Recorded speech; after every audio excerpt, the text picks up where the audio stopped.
El reino de la divina voluntad ya está en medio de las criaturas. Escucha la espiritualidad dictada a Luisa Picarreta por el especialista, el doctor Salvador Tomasini.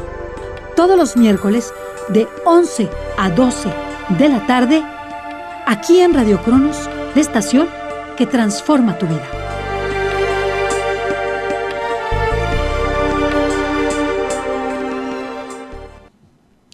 Pues amigos, buenos días. Nuevamente aquí, compartiendo la cabina con nuestros buenos amigos, los Alejandros o Alejandras. Sí, hola, buenos días a todos.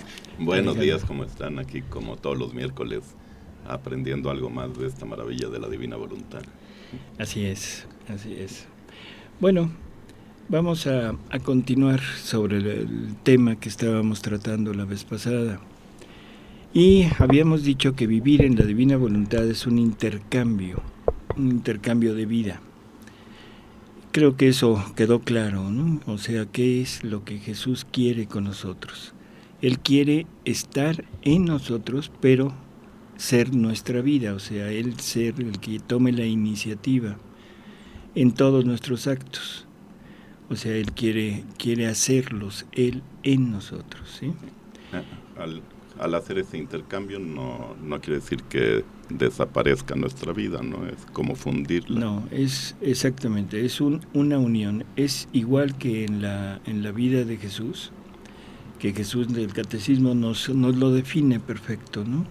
Son dos naturalezas distintas, dos voluntades, una divina y una humana, interactuando, o sea, no sojuzgando la divina a la humana, o la humana interponiéndose a la divina, sino queriendo humanamente lo que divinamente ya había decidido. ¿De acuerdo? Es decir, cooperante, ¿no? Cooperante. Uh-huh. Una con otra están cooperando. Sí, o sea, la humana coopera con la divina, ¿no? O sea, la humana hace el movimiento de dejarle libremente el paso a la divina. Pero entonces la primera sería como, el primer motor sería la divina y después la humana, ¿o van al mismo tiempo? O sea, bueno, esto es, el primer motor es la humana, porque la humana es la que decide que sea la divina la que actúe. ¿Sí? O sea, si la divina tomara la iniciativa, entonces la humana ya no se podría oponer. Y debe ser la humana la que voluntariamente acepta lo que Dios le está proponiendo. Okay. ¿De acuerdo?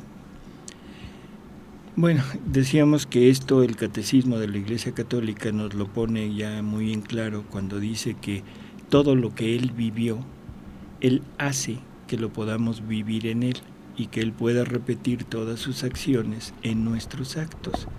O sea, esto es el intercambio de vida. Cuando hablamos de vida, no solamente debemos pensar en movimiento, ¿de acuerdo? Sino generalmente nosotros, el ser humano, actúa con su voluntad, y su voluntad ya habíamos dicho que es la que contiene o mueve todos los atributos de la persona. Entonces, los atributos de la persona humana, pues tenemos todo lo que son movimientos, sentimientos, sentidos, ¿de acuerdo? Y eso es lo que la voluntad humana mueve. Ahora, la divina voluntad mueve toda la vida de Dios, todo lo que Dios es, y Jesús nos lo define, su vida, como el conjunto o la unión de todos sus atributos, y todos movidos por su voluntad. Entonces, cuando hablamos de intercambio de vida, no solamente es el movimiento divino el que hace su acto en el humano, sino que tiene que poner de lo suyo todo lo que Él es. Cara de extrañeza, Alejandra. Sí, un poco. Vamos a leer esto. Miren. Es una lectura del volumen 13, la lectura 22, que dice: Hija mía, voluntad divina significa dar Dios a Dios. Desahogo divino y transformación de naturaleza humana en divina. Comunicación de virtud creadora, abrazar el infinito, elevarse en el eterno y tomar como en un puño la eternidad para decir a Dios, desde la eternidad yo te amaba. Tu voluntad no tiene principio, es eterna contigo y yo en ella te amaba con amor sin principio y sin fin. ¿Qué cosa es mi voluntad?, pregunta Jesús. Es todo. Es una lectura muy pequeñita, o sea, es un parrafito muy chico que nos tardaríamos aquí varios meses tratando de descifrarlo. Pero vamos a intentar hacer algo. Y escrito por una mujer que estudió primero de primaria. Segundo de primaria. Sí. Ya era más letrada. Sí. Bueno, esto es importante porque lo que acabas de decir, Alejandro, es muy, muy importante. La educación de Luisa es mínima, prácticamente. Sí. Jesús se adapta mucho a la condición de ella. O sea, sus escritos contienen faltas de ortografía, muchas de estilo, ¿sí? Sí. Pero, él se lo repite 20,000 veces, estos son mis escritos. Tú escribes, pero yo te pongo el pensamiento, la idea, para que sea la que tú vas escribiendo. En otras ocasiones también le dice, todo lo que escribes no es más que el desahogo de lo que yo he hecho en tu interior. O sea que Luisa se está describiendo a sí misma, con los errores propios de su poca educación. Pero eso es un aval para entender que Luisa jamás pudo haber escrito esto por ciencia humana, o sea, porque los conceptos teológicos que pone son elevadísimos, ¿no? Sí. Así que, sí es. Entonces dice, voluntad divina significa dar Dios a Dios. Si recordamos, en el primer programa hablamos del motivo, de la finalidad de la creación. ¿Cuál es la finalidad de la creación? Dios quería un ser fuera de él, al cual poder amar en toda plenitud y poder ser amado por él en toda plenitud. Cuando Dios ama, se entrega. Cuando Dios ama, se da en totalidad. Entonces, cuando yo digo Dios ama, ¿qué estoy diciendo? Que Dios se da, ¿sí? Y se da en plenitud. Dios es indivisible. Entonces, Dios se da totalmente. Ese es el amor de Dios. Por eso es que se necesitaba una criatura que fuera divina, igual que Él. Por eso es la decisión de que sea el Verbo, segunda persona de la Trinidad, quien sea el que se salga y se ponga en él la dextra, ¿sí? Pero también quiere ser amado, y quiere ser amado en la misma medida, o sea, con la misma fuerza, con la misma magnitud. Por lo tanto, quiere que se le entregue, ¿qué? Vida divina, un Dios completo. Por eso es que aquí lo define de una manera muy simple, ¿no? Voluntad divina significa dar Dios a Dios. ¿Sí? Y luego dice, desahogo divino. Bueno, eso también se entiende, ¿no? No hay problema. Si Dios es amor, está continuamente en esa necesidad de amar. Y mientras no logra resolver esa necesidad, ese amor está, ¿cómo diríamos? Contenido, reprimido en él. Y cuando logra amar, entonces es cuando hay un desahogo, ¿no? Entonces dice desahogo de amor o desahogo divino y transformación de naturaleza humana en divina. Yeah. Esto es muy interesante lo que está diciendo, ¿no? Transformación de naturaleza humana en divina. Sí, porque el que entra es Dios. En el humano ya no puede seguir siendo humano. Podría seguir siendo humano, por ejemplo, cuando nosotros comulgamos, o sea, recibimos a la segunda persona de la Trinidad. Bueno, recibimos a la Trinidad, ¿no? Pero la parte actuante la toma la segunda persona. Pero eso no nos transforma en Dios. O sea, tenemos a Dios en nosotros. O sea, Él está en nuestro interior, pero no me transforma en Él. ¿Sí? Y aquí está diciendo transformación de naturaleza. Cuando Jesús está en la tierra, está un día predicando, y dice algo muy curioso. ¿Ustedes creen que yo he venido a hacer mis obras? ¿Qué es lo que les está diciendo? ¿Ustedes piensan que yo actúo como ustedes me ven, como un ser humano? Se equivocan. Es mi Padre que mora en mí quien hace sus obras en mí. Entonces, ahora no es nada más el Padre morando en Él, sino es actuando en Él, a través de Él, ¿sí? Lógicamente, ¿quién es el que está actuando? Dios. Sí. ¿Quién es el que está poniendo de lo suyo? Dios. ¿De acuerdo? Y entonces, en sus obras, lo que sale, lo que se ve, es las obras del Padre. Por eso es que Jesús a Felipe,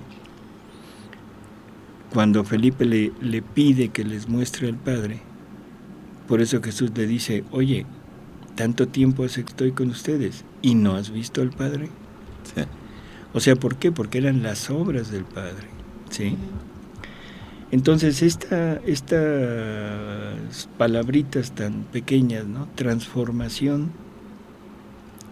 de la naturaleza humana en divina. Comunicación de virtud creadora. ¿Qué es eso? ¿Cuál es la virtud creadora? Como dar vida, crear vida. La de Dios. Crear vida. O sea que nosotros Dios es creador. Creador. Uh-huh. Dios es creador, ¿sí? Entonces nos va a comunicar todo lo suyo y dentro de eso suyo nos está comunicando su virtud creadora. Que podría ser más específicamente en la procreación, ¿no?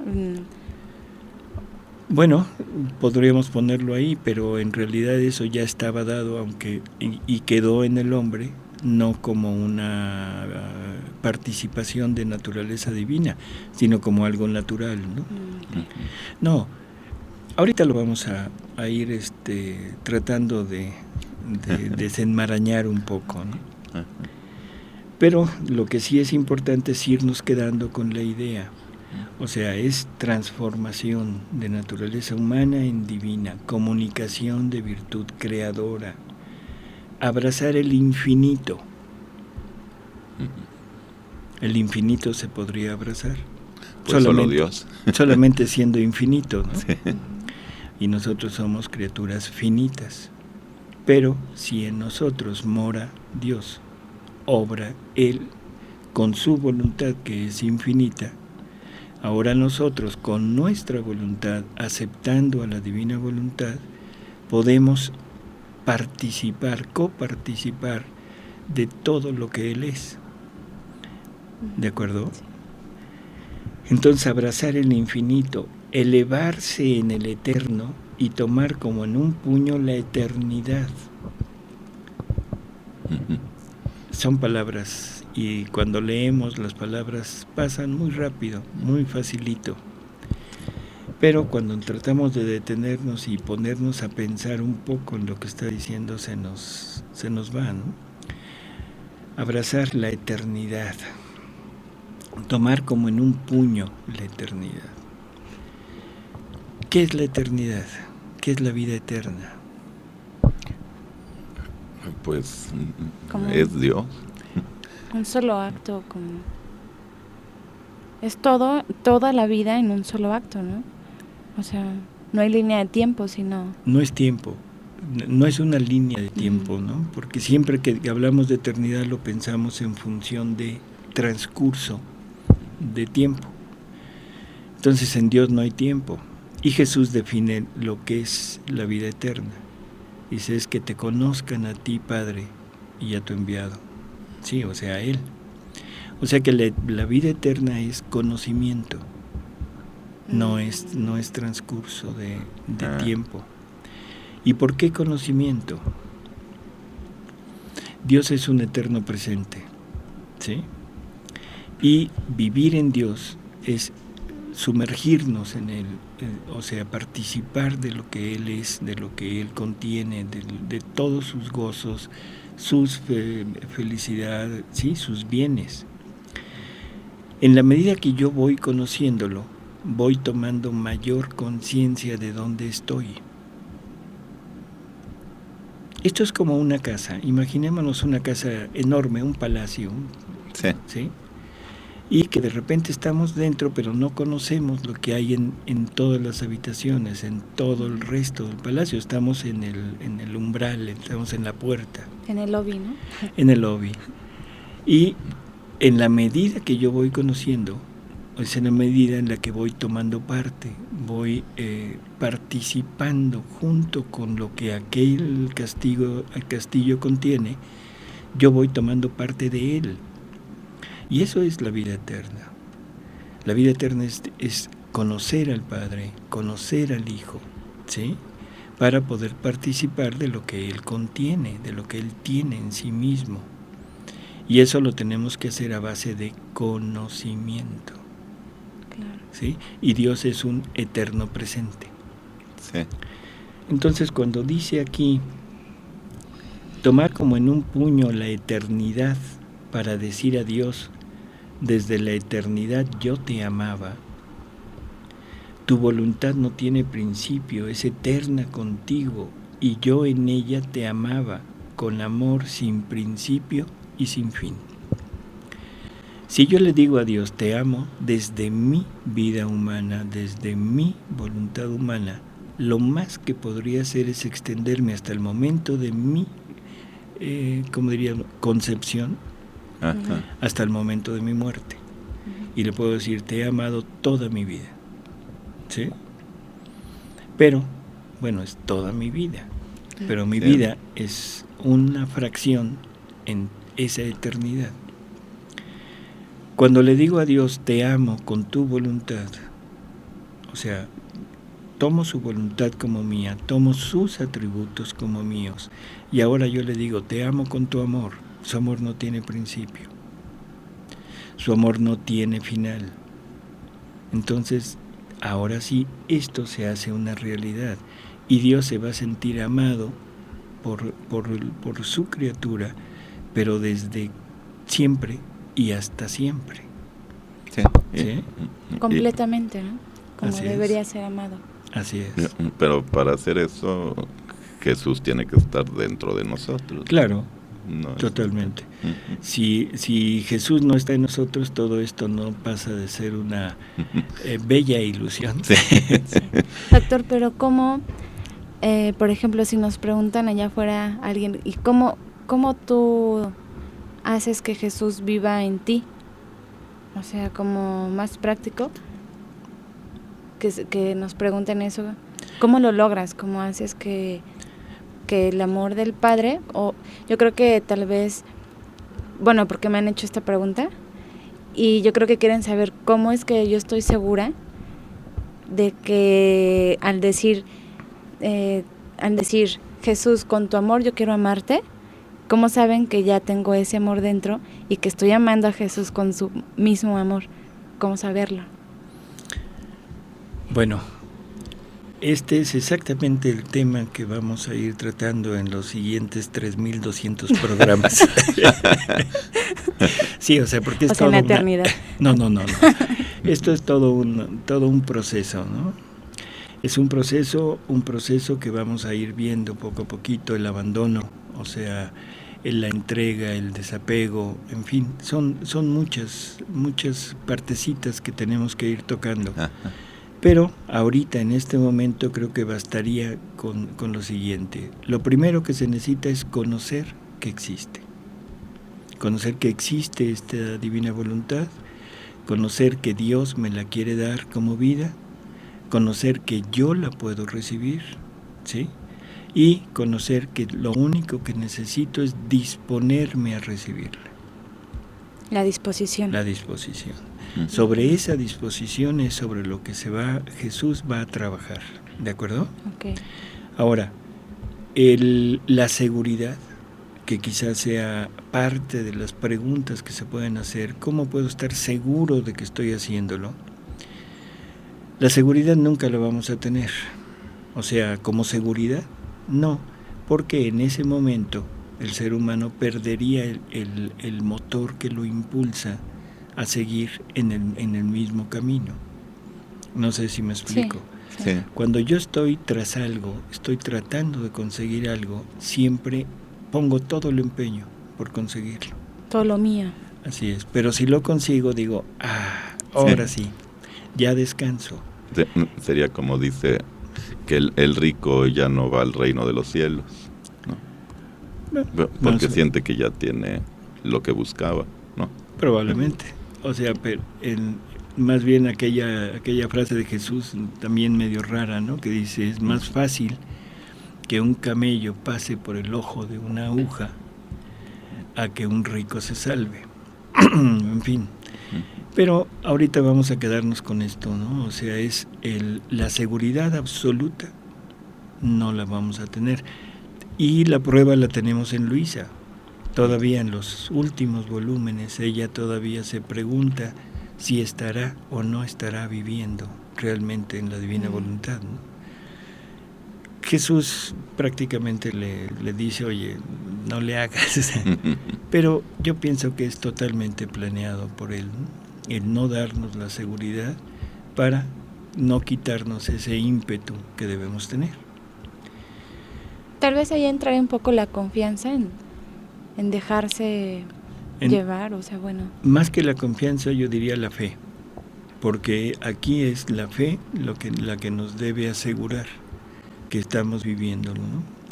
Ahora, la fe se basa en la confianza, ¿sí? O sea, confiar en Dios, ¿sí? Y la confianza es el fundamento, el principio de lo que es el amor a Dios. Cuando Jesús dice, amen como yo los he amado, lo tomamos muy a la ligera y pensamos a veces en un amor de tipo que da la vida.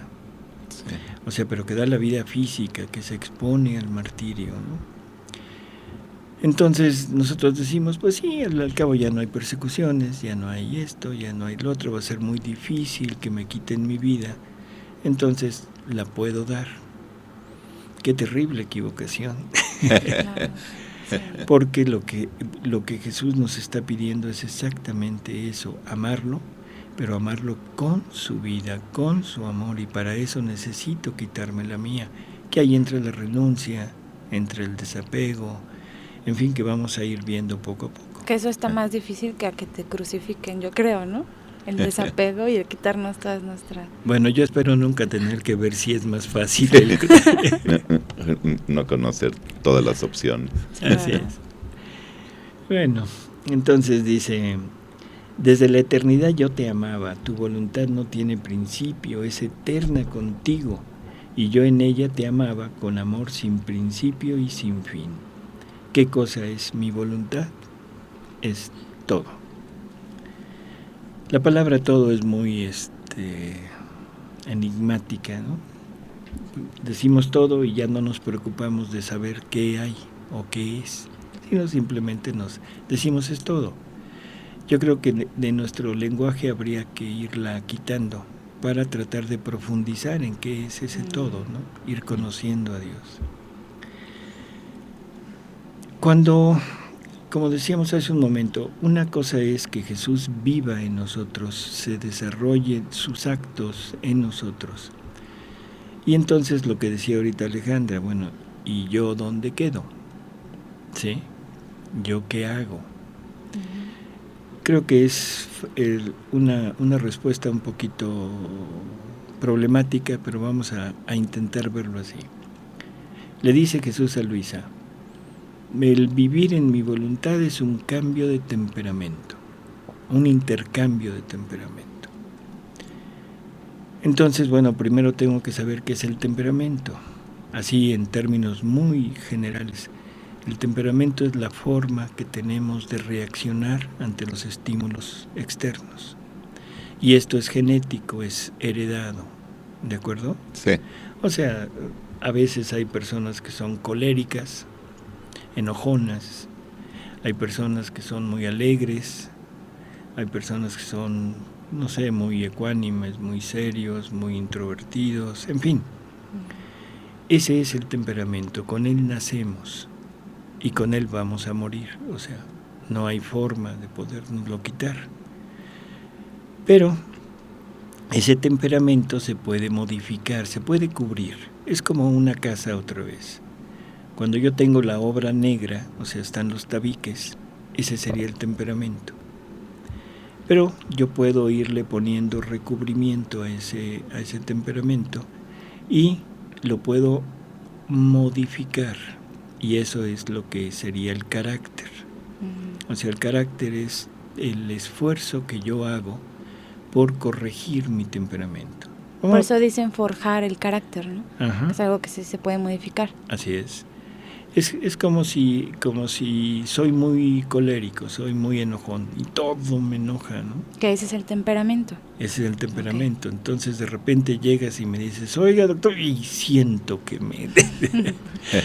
y empiezo a decir cosas y por qué me interrumpes, en fin. Como yo sé que eso me va a ir causando problemas en la vida, tengo que ir haciendo el esfuerzo de cambiarlo. Y entonces pongo cara así como risueña y digo, ay, ¿qué pasó, Alejandro? Pero por dentro estoy todavía con el sentimiento, ¿sí? Eso es la diferencia entre temperamento y carácter. El temperamento lo sigo sintiendo, pero el carácter me pone un freno y me dice, no, espérate, aguántate y actúa de otra manera. Bueno. Ese es el temperamento humano. Ahora, Jesús dice que el vivir en su voluntad es un intercambio de temperamento con Él. Y la pregunta sería, bueno, ¿y cuál será el temperamento de Jesús? ¿Será colérico? ¿Será así todo alegre, buena gente, buena onda? ¿Cómo será? Pues me imagino que tendrá todos y cada vez usará el adecuado. Digo, por ser Dios. Esa es la primera impresión que se nos da y tiene toda la razón, nada más que ahí en él no se llaman temperamentos, porque Jesús no actúa con lo humano. ¿Sí? O sea, hay que recordar eso, no actúa con lo humano, actúa con lo divino.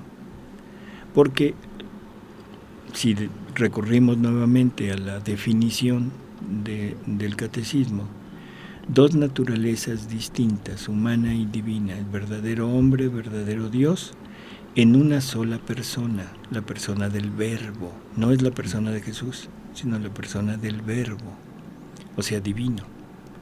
Entonces, todas las acciones son divinas, ¿sí? Claro, la voluntad humana cooperando, siempre diciendo sí, pero no se inmiscuye, no se entromete en este actuar. Entonces, el Dios tendrá un temperamento colérico. Pues no sé. No, lo que tiene es un atributo divino que se llama justicia. Claro. ¿Sí? Sí. Dios tendrá un temperamento, ¿cómo diríamos? Tranquilo, así, bondadoso. Tal vez ahí sería la misericordia, ¿no? La bondad. La bondad. Bueno, pero ahorita vamos a un corte y después seguimos con esto, ¿sí? Radio Cronos. Regresamos.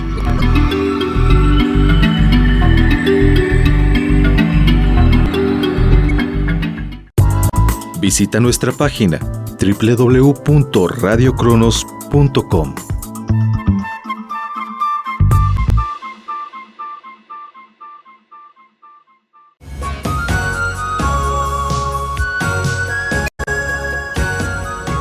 En Radio Cronos, estamos a favor de la vida y la familia.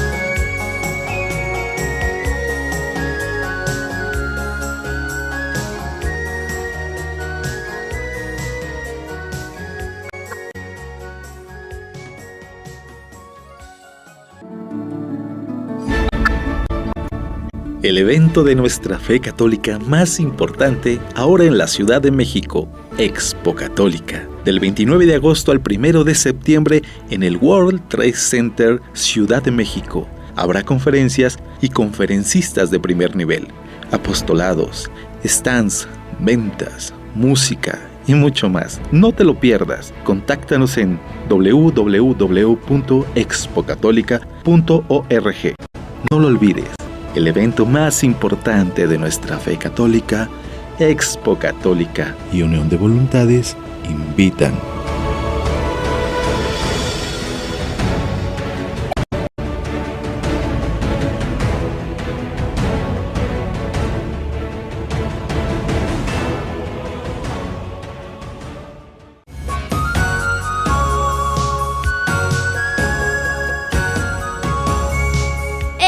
Cronos, estamos a favor de la vida.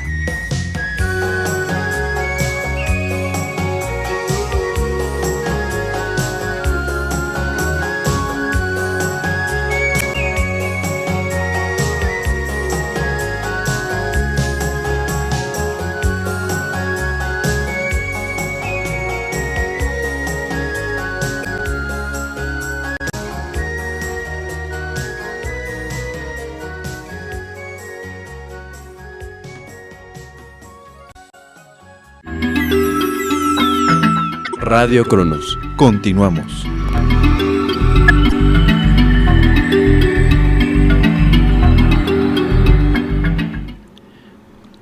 Bueno, pues estamos de nuevo aquí. Entonces vamos a continuar con esto, ¿no? No son temperamentos, son atributos divinos. O sea, Jesús actúa por medio de sus atributos divinos.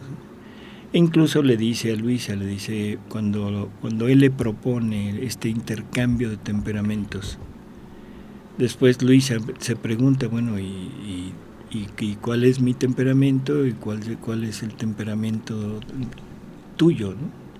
Entonces Jesús le dice que él, todos sus atributos juntos, o sea, es lo que forma su vida, y que cada vez que su voluntad, que la criatura actúa con su voluntad, es como una nota divina, como si fuera un instrumento musical, y que cuando él escucha esa nota del actuar de la criatura, inmediatamente lo reconoce, porque temperamento de él es la bondad, temperamento es la justicia, temperamento es la misericordia, temperamento es la santidad, ¿de acuerdo?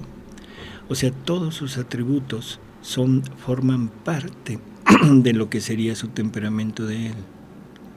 Y entonces, de acuerdo a la situación y de acuerdo a la persona, utiliza un determinado atributo para manifestarlo.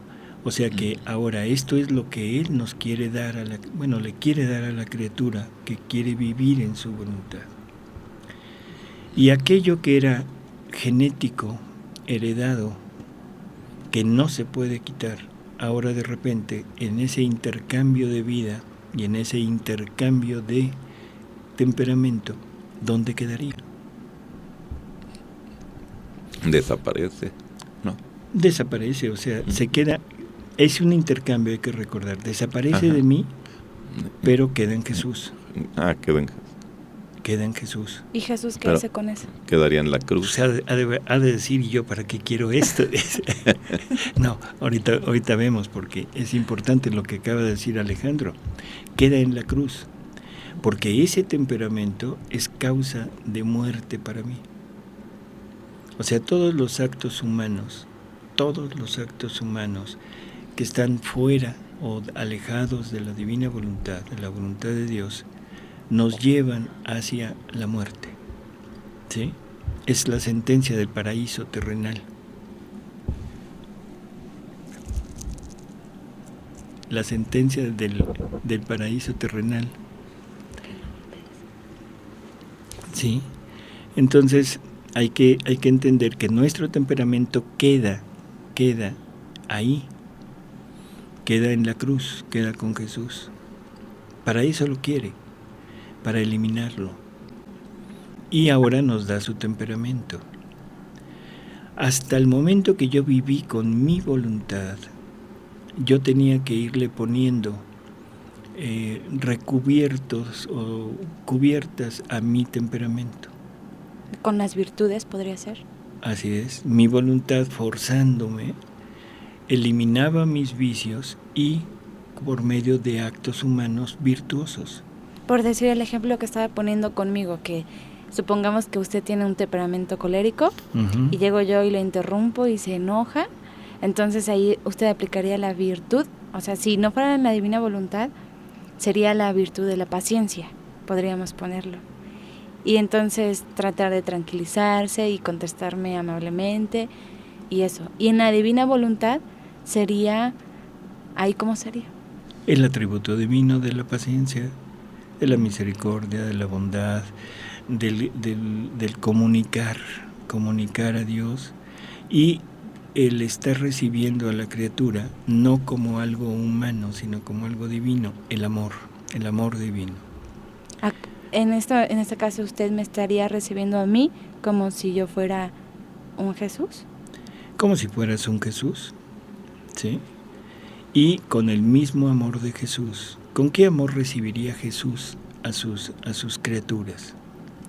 Infinito. Amor divino. Amor divino. Infinito, sí. Y esto se nota mucho en la obra de María Valtorta, en el Evangelio, como fue revelado.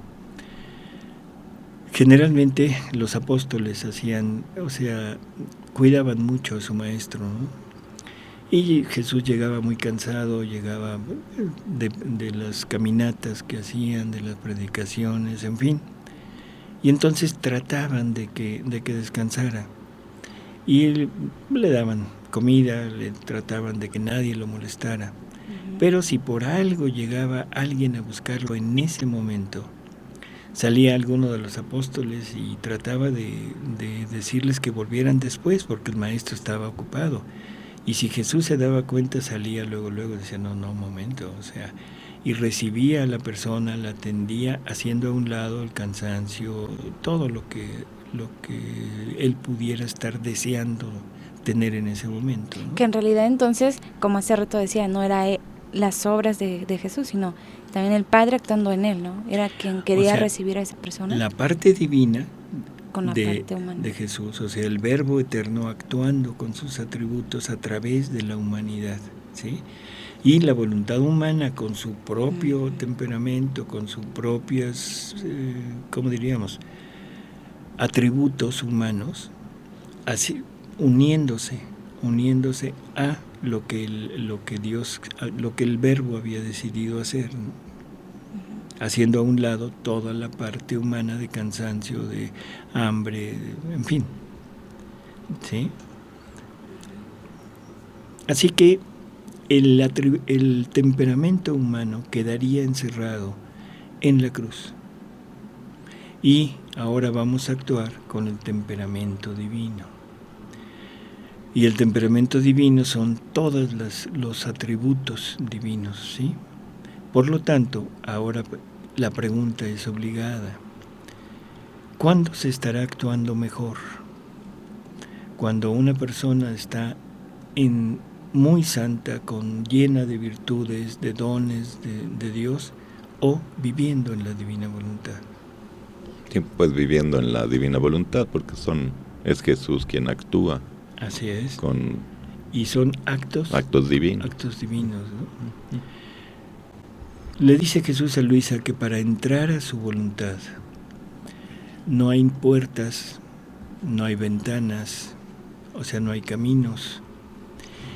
¿Qué nos estará queriendo decir con esto? ¿Cuál es el simbolismo? Pues que que no es un camino que vamos a seguir, sino Jesús es el que va a poner todos los actos, ¿no? Bueno, en parte, pero que no hay algo que me conduzca a esto, ¿sí? No hay camino, porque lo más fácil de pensar es que haya un camino y que sea como la cumbre de ese camino, la cima de la montaña que vamos subiendo. Y la montaña la podríamos poner como la cima de la santidad, ¿sí? Por lo tanto, parecería que para llegar a este punto, en ese momento se necesitaría forzosamente el haber acumulado anteriormente cierta santidad humana. Y que entonces el llegar a la divina voluntad sería como un pago, como una cosa lógica, que después de haber cursado los primeros 10 años de escuela, ahora el chiste es llegar al examen final, ¿sí? Así que no es una meta, sino es un don. La vida en la divina voluntad es un don, y Dios lo da a quien quiere, cuando quiere, cómo quiere, ¿sí? Sí. Sin ningún requisito previo. Por eso dice, no hay caminos, no hay puertas, no hay ventanas, no hay nada. Llegando a este punto, necesitamos entender, porque inmediatamente surgen voces en el mundo que dicen, no, eso está equivocado.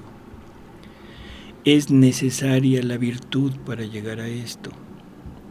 Entonces Jesús le dice a Luisa, mira, si hubiera necesidad de algo anterior, mi voluntad ya no sería un don, sería un pago, ¿sí? La persona ya logró determinada santidad, entonces ahora forzoso es que le dé mi voluntad. Y no es así, o sea, es un don.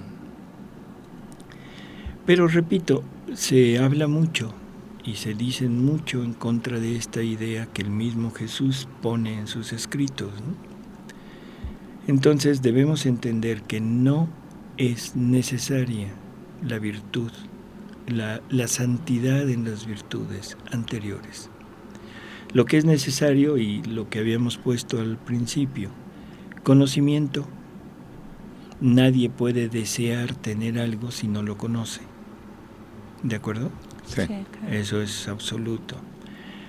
Junto con esto necesitamos conocimiento de que Dios me lo quiere dar. Necesito saber que lo puedo recibir, ¿sí? Y necesito tener la fe suficiente para estar seguro de esto. Y lo principal de todo, digo principal porque eso es lo que nos toca a nosotros. Si se han fijado, todo lo otro es de Dios. Pero lo que me toca a mí, ¿qué es? La disposición. ¿De acuerdo? Claro. En una ocasión le dice Jesús a Luisa, dice, todo aquel que lea mis verdades de la divina voluntad y no esté dispuesto, no entenderá nada. Pero no dice dispuesto a qué. Unas lecturas después, él habla y dice que el querer humano no podrá tener que la criatura no podrá tener un conocimiento del querer divino si no renuncia al querer humano. Ya habíamos mencionado que el querer, la palabra querer en estos escritos y en Dios es el acto. El querer divino es el acto divino, el querer humano es el acto humano. Por lo tanto, si no estoy dispuesto a quitar el acto humano, nunca podré tener conocimiento del acto divino. Si junto estas dos lecturas, ¿qué me dijo? Que todo aquel que no esté dispuesto a renunciar a su acto humano, a su querer humano, nunca podrá tener el acto o el querer divino. ¿Sí? O sea, no pueden coincidir juntos. En el volumen 17 de Luis hay una lectura muy, muy hermosa. Vamos a leerla, vamos a ver qué nos dice aquí Jesús. Es la lectura 17:14. Y dice: hija mía, no se quiere entender. Yo creo que ya ahí con eso es suficiente. No dijo no se entiende. Sí. No dijo no se puede entender. Dijo no se quiere entender. Hay muchas partes donde menciona esto y que dice que son como, me parece que dice, son como tontos o necios, algo así, por no querer entender. Así es. O sea, nos aferramos mucho a los conceptos humanos, a los conceptos ya preestablecidos que tenemos, ¿sí? Y doctrina, o sea, verdades como estas, que son a veces lógicas, muy lógicas, pero que nos cuesta mucho trabajo porque tenemos que renunciar a la verdad anterior, a la que teníamos como nuestra. ¿Sí? Sí. Entonces no se quiere entender. El vivir en mi voluntad es reinar. El hacer mi voluntad es estar a mis órdenes. Lo primero es poseer. Lo segundo es recibir mis órdenes y cumplirlas. El vivir en mi querer es hacer suya mi voluntad como cosa propia. Es disponer de ella. El hacer mi voluntad es tenerla en cuenta como voluntad de Dios, no como cosa propia, ni poder disponer de ella como se quiere. El vivir en mi voluntad es vivir con una sola voluntad, la cual es la de Dios, que siendo una voluntad toda santa, toda pura, toda paz, y siendo una sola voluntad la que reina, no hay contrastes, todo es paz. Suena bonito, ¿no? Sí, muy bonito. Suena bonito. Vivir en su voluntad es reinar. ¿Y quién reina? Pues un rey. ¿Sí? Jesús. Sí, pero Jesús es rey de reyes. Ah. Es rey de reyes. Entonces nosotros para reinar necesitamos ser reyes. Y si somos reyes, debemos reinar. Y aquí nos lo está diciendo de una manera muy sencilla, muy rápida, sin muchas explicaciones, ¿no? Sí.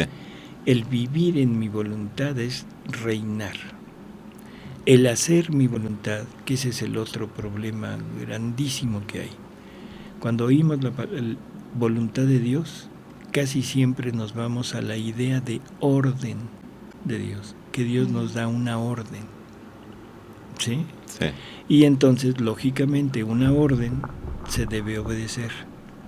Y todos lo centramos en ese obedecer. Y por eso aquí lo recalca. Dice, vivir en mi voluntad es reinar. El hacer mi voluntad es estar a mis órdenes. Lo primero es poseer. ¿Poseer qué? Su divinidad, sus atributos. Y su A voluntad.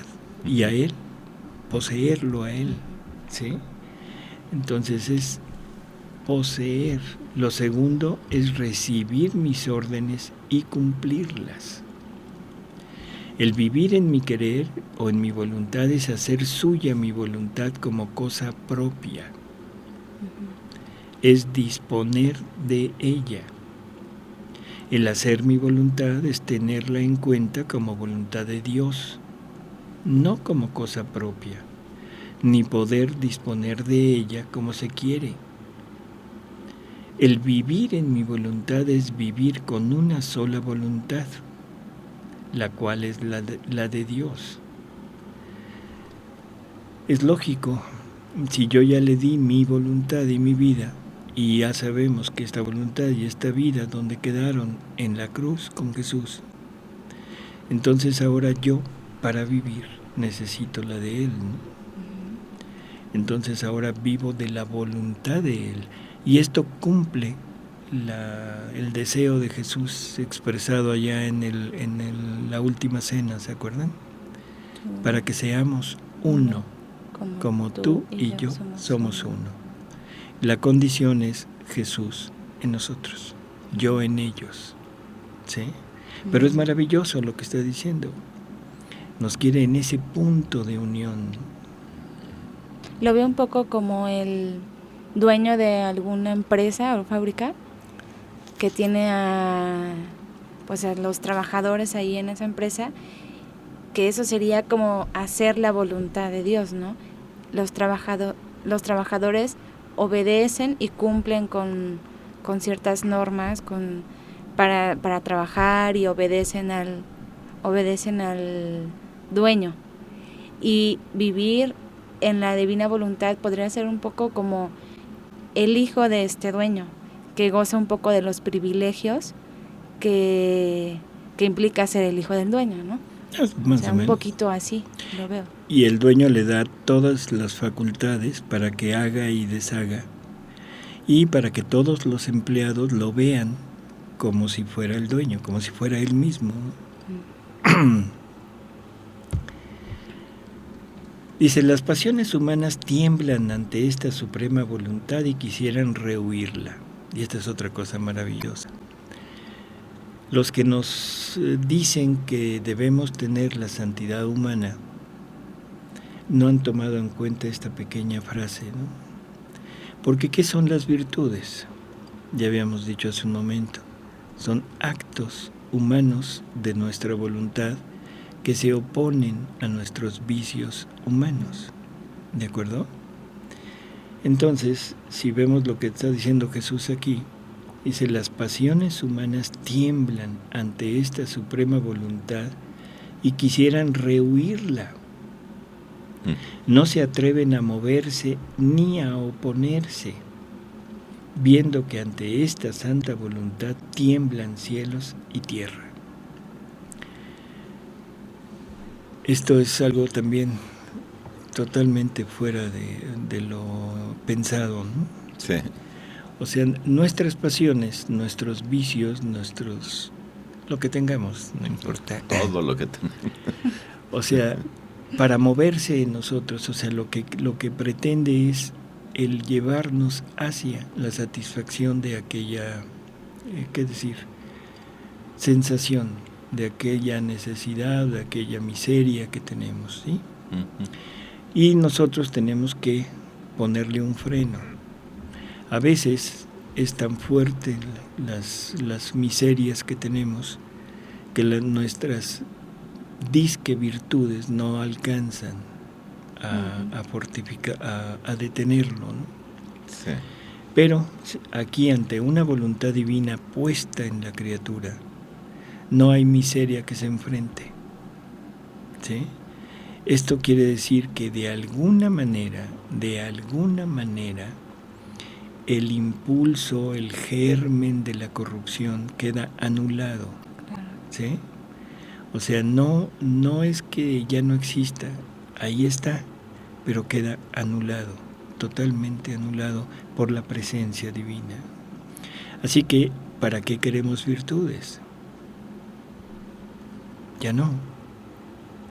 ¿Sí?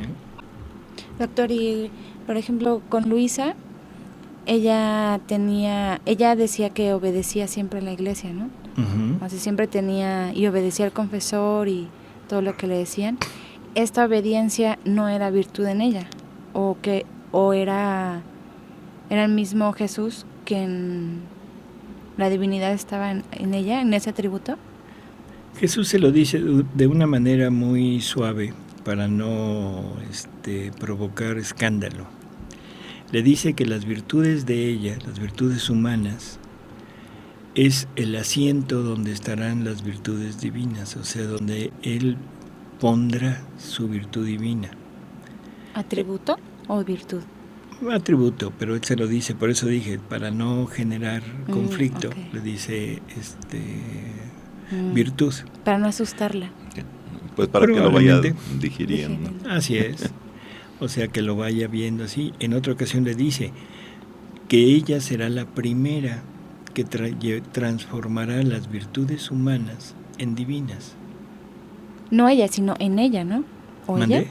En ella. Por eso, se lo va proponiendo de una manera en que Luisa lo va aceptando poco a poco. ¿De acuerdo? Y es algo que no motiva mucho, ¿cómo diríamos? Escándalo. Sobre todo al principio. Pero, bueno, las cosas hay que decirlas de una manera y de una manera en que se entienda. Estamos en los fundamentos, no del cómo llevar a cabo, sino del qué es vivir en la divina voluntad. Por eso es que empezamos hablando del motivo de la creación, y ahorita estamos tratando de poner ¿cómo diríamos? Un panorama de qué es vivir en la divina voluntad. Entonces, ante estas verdades que nos está diciendo, debemos aceptarlas como vienen, ¿sí? O sea, es un anular de alguna manera a las pasiones humanas, que ante una voluntad divina no se atreven a moverse. ¿De acuerdo?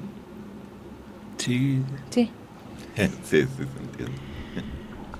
Dice así que el primer paso del vivir en mi voluntad es poner el orden divino en el fondo del alma, vaciarla de lo que es humano, de tendencias, de pasiones, de inclinaciones y de otras cosas, que eso es lo que decíamos, ¿no?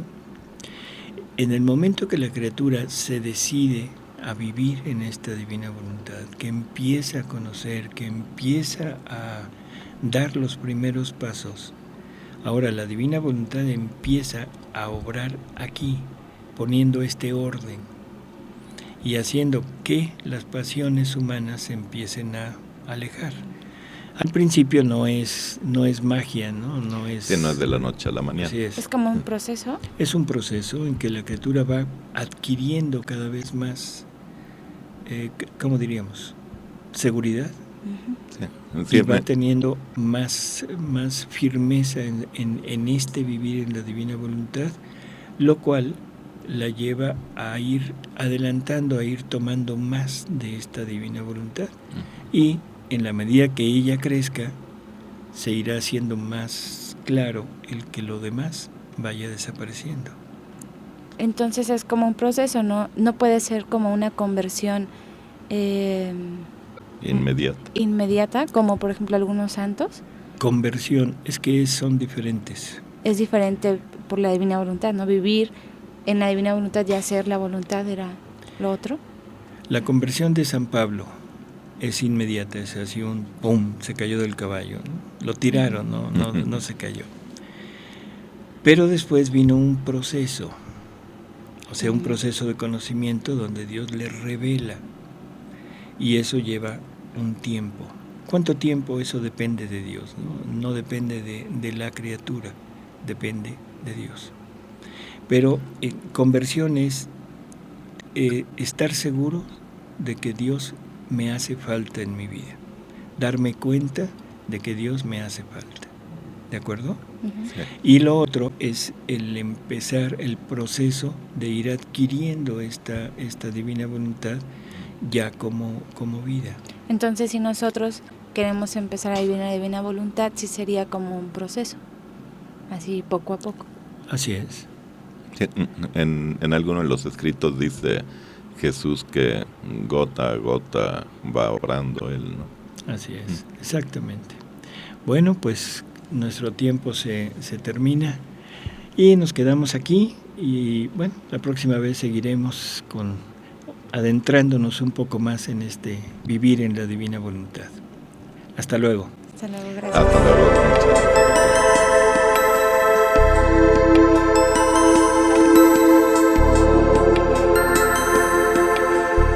El reino de la divina voluntad ya está en medio de las criaturas. Escucha la espiritualidad dictada a Luisa Picarreta por el especialista, el Dr. Salvador Tomasini. Todos los miércoles de 11 a 12 de la tarde, aquí en Radio Cronos, la estación que transforma tu vida.